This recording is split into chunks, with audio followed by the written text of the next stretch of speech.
Bilang ko sa dagat na apoy, di makahinga sa init na dumadaloy. Ialay mo ang bagong pag-asa sa tulad kong nasadlak sa pagkakasala. Provincial Jail, kasaysayan sa mga tinugang ang ilakabuhi, naging bahin sang Provincial Jail. Sa diin ang apat kapamusod sang pader, naging lulubngan sang ilang mga handom kag mga kalipay, nga naging saksi man sang ilang mga pag-antos, kag kabudlay kag paghinulsol. Litong-lito sa nakakabingin ingay, di makatawid sa malawak na lakusan. Ialay mo ang bagong pag-asa sa tulad kong nasadlak sa pagkakasala. Provincial Jail, makig-upod kita sa ila pagpanarambiton, kag makigbahin kita sa ila kalipay, kag pag-antos, nga ilaman na agong sa Provincial Jail.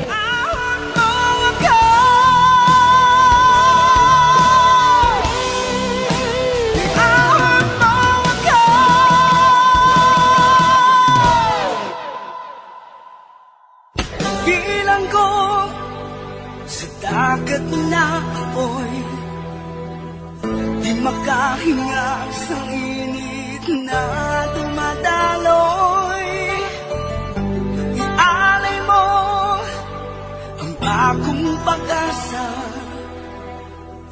sa tulad kong nasadlak sa pagkakasala. Sa liwat maing adlaw sa inyo tanan mga palangga na mga tagparamati, sa karon nga adlaw padayuno naton ang sulat, gaginatagan naton sang kabuhi, diri sa ato panatuntunan, Provincial Jail. Ihawag mo ako sa nagkiliyap na apoy, na aking matikman ang tamis ng sandali. Bahin sang nagligad, gindramahan naman ni Ronald si Therese, nga tapuso na lang ang ila relasyon. Apang hindi magpasugot si Therese, tungod ginahigugmagid kuno niya si Ronald. Gani nagdesisyon ini nga mapalagyo na lang sa iban nga lugar, kag didto manegosyo, kag ang ikapital, amo ang binaligyan sa iya mga propidad. Dire sini nga bahin, mapadayo na nga akong pagsaysay diri sa Provincial Jail.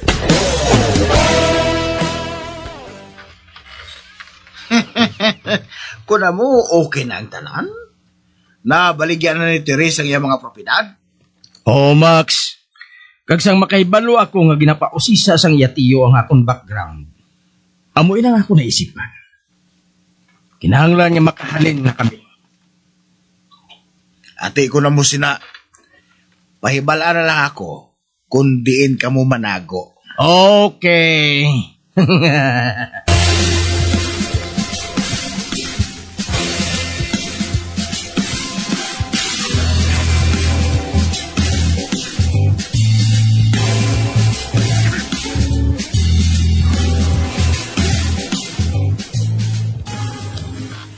Totoo, Roland, nakahibalo na ako. Kung ba ang napatay ang asawa mo, may nagpatay sa iya. Ano? Sino? Sinong nagpatay kay Marina? Ang manunghivit. Hindi ba lang siling mo? Wala sa sang lastra sa lawas? Dosa ng tulog lang siya? Nan, amo na. Basi giniwitan siya to. Kalason, ginpatulog sa ngungod. To kinahanglan. O si Saon ginang tanan nga mga manughiwit. Hipo, Salome. Luyag mo ba lang ang masaipan ako nga buwang? Pero to, hasta subong. Wala madakpan na nagpatay sa iya. Nagapadayon sa pagpangusisa ang mga pulis. Gani, hindi ka magsagad komentar kay wala ka labot.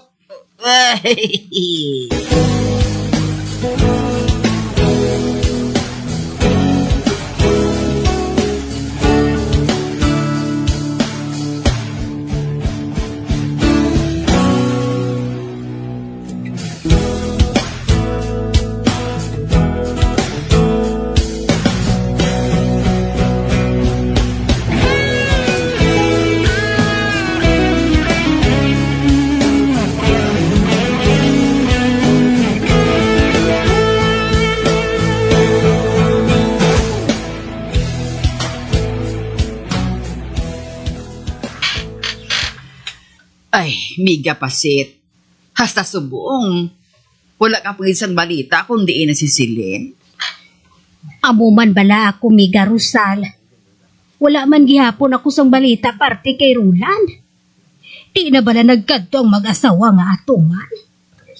Wala gid bisan sin-o nga nakapahibalo sa aton kung ano nang natabo sa ila. Kagbay isugid ako sa imo, miga. Ano bala ina, Miga? Nagdamgo ako bahin kay Silin. Patay na siya kuno. Ano? Hindi ka maghambal sa amo sina Miga Rosal, Ayhan, maayo ang ila kahimtangan ni Ronald.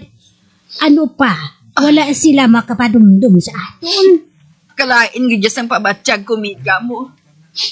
Wala ako makatulog hasta mag-aga. Pero, do sa matuod gid ang akong damgo. Do matuod gid. Kung matuod ina, Miga, nga si Roland wala gid siya makapahibalo sa aton, haw? Ay, hindi Hindi ka lang magdula sang paglao, Miga Rosal. Hindi lang. Magpangamuyo lang kita sa mahal nga Diyos nga wala lang sang malain nga natabo sa ila,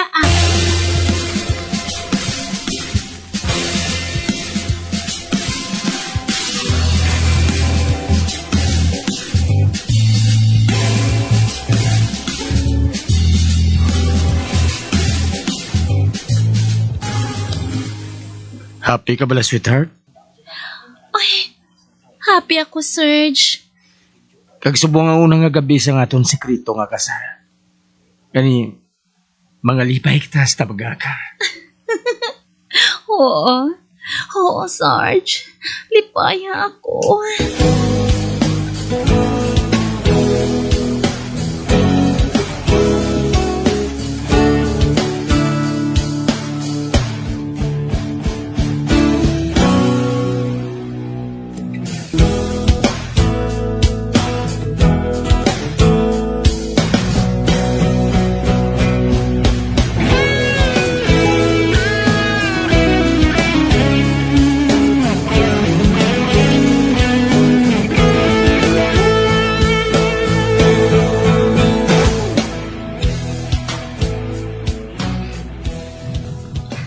Ote, saan ako mamalakat sa China?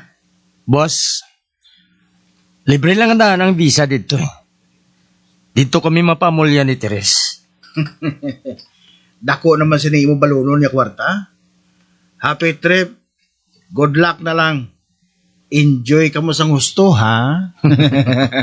Okay Kag siguro, ako naman lang ang pauli mag-isa. Mangod baksidente si Teres dito. Ang kwarta ko, ha?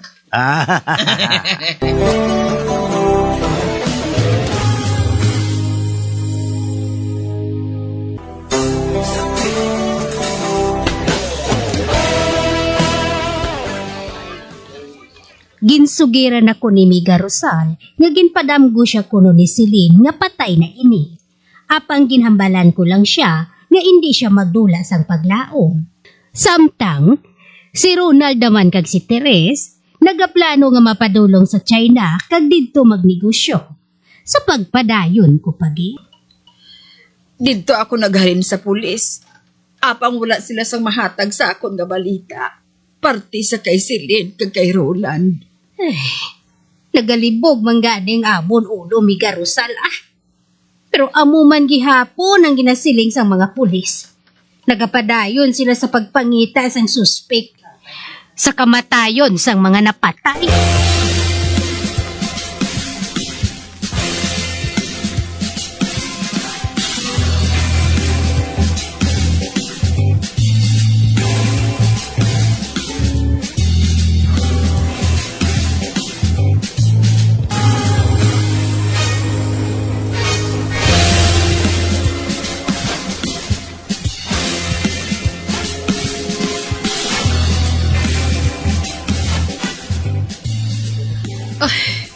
Mahal nga birhen. Buligi man ako. Wala na ako sang iban pa nga pangayuan sang bulig, kundi ikaw. Baluoy ka. maluoy ka man sa akon. Kung ara sa maayo nga kahimtangan ng akon anak, pati na si Roland kay Yabana, nagapasalamat gid ako. Apang nga nga hindi ako mapahamtang. Nga masami ko siya nga ginadam ko. Buligi man ako, mahal nga iloy sang kaluoy. Buligi man ako.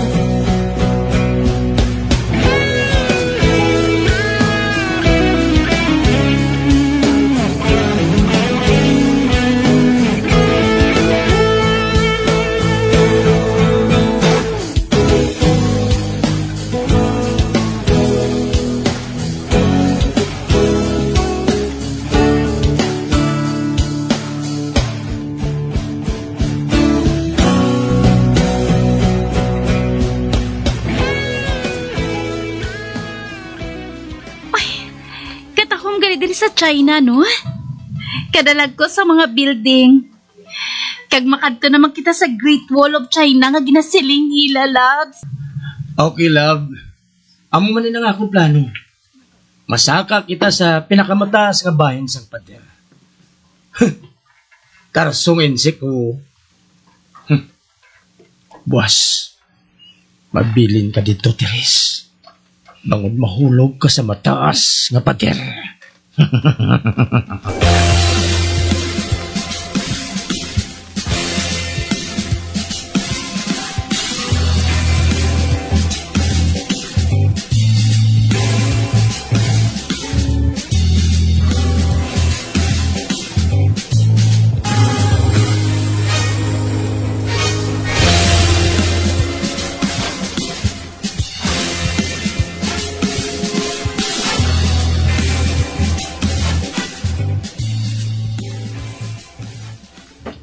Hello?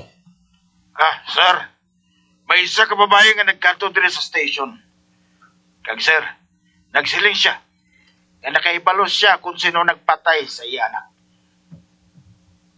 Sino nga anak?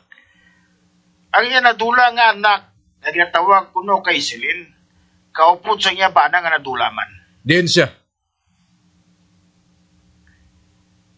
Kag sunod sa iya, mabalik sa kuno po, sir. Ikaw gid Colonel lang iya gusto nga mambal. Oo, sige. Mahulat ako siya, boss. Bye sa rin to. Bye. Padayon nga gina-trace up namon ang pattern sa kamatayon sa babaeng inali lang na nadula. Kaupod sa iya bana nga ginatawag kay Rolando. Basta na lang nadula siya sa inali.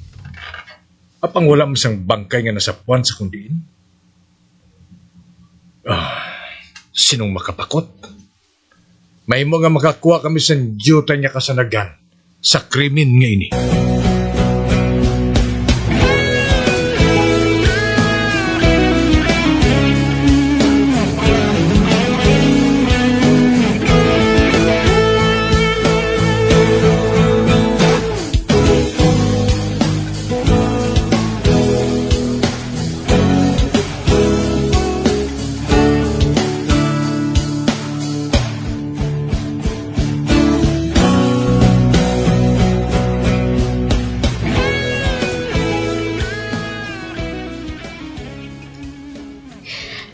Matuod kami, Garusal.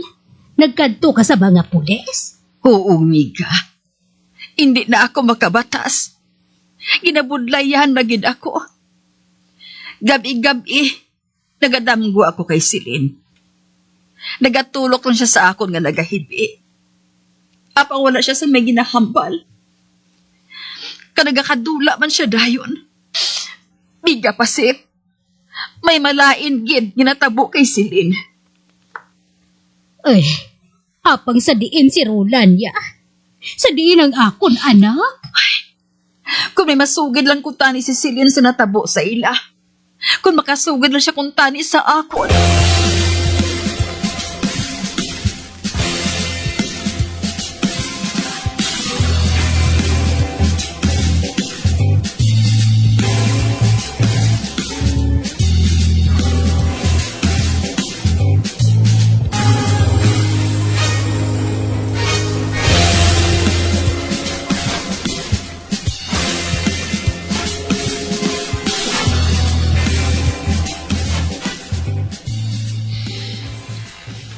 Maayong adlaw sa imo, sir.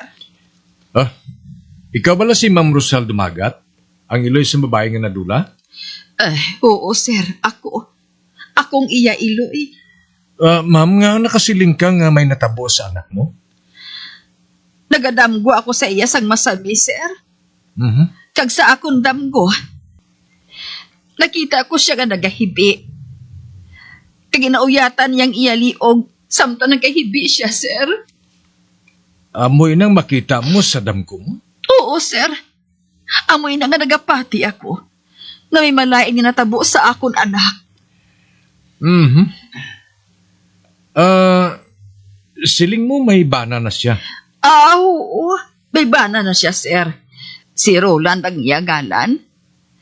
Naglisensya siya sa akon nga maapa sa bana niya. Kay ti diri siya nagaobra mo. Amo na lang atong katapusan ko nga pagpakikita sa akon anak. Amo man sa iya bana, sir. Ma'am, may naibalaan ka bala nga kaaway sa anak mo? O kung sang iyabana? Wala. Wala man, sir. Mabuot yang akon umagad. Kag amo man ang akon anak. Amo lang inang akon masiling. Kag nasiling mo ina, bangod, nagadamgo ka sa iya, Permi? Oo, sir. Apang wala man siya sang ginahambal sa akon. Basta amo lang ina. Kaya nagahibi siya, Permi. Mrs., mahimo nga Permi mo siya ginadamgo. Tungod sa tanan niya tion, siya na ang ginapabinsa mo. Hindi man sa tanan nga tion, sir. May bes nga, hindi ako makadumdum sa iya. Kaya ti, may obra ako mo. Apang ko nag-aisahanon ako. Inabay pa ako magtulong na ako. Nagapakita siya sa akon, sir. Mrs., damgo lang ina. Kag bunga lang ina sang katulugon.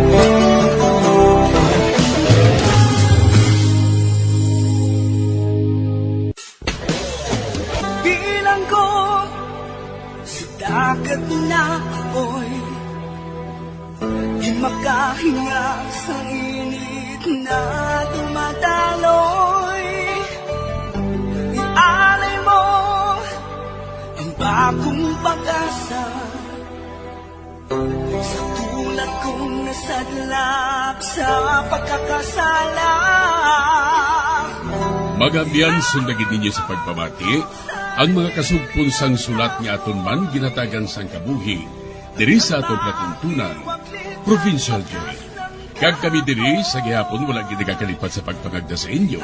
Gakun kabuman may kasaysayan, ipadala lang diri sa aton platuntunan, Provincial Jail, DYWB, Bombo Radio, Bandalagan, Siyudad Sang Bacolod, sa direksyon ni Melvin Gatuslao.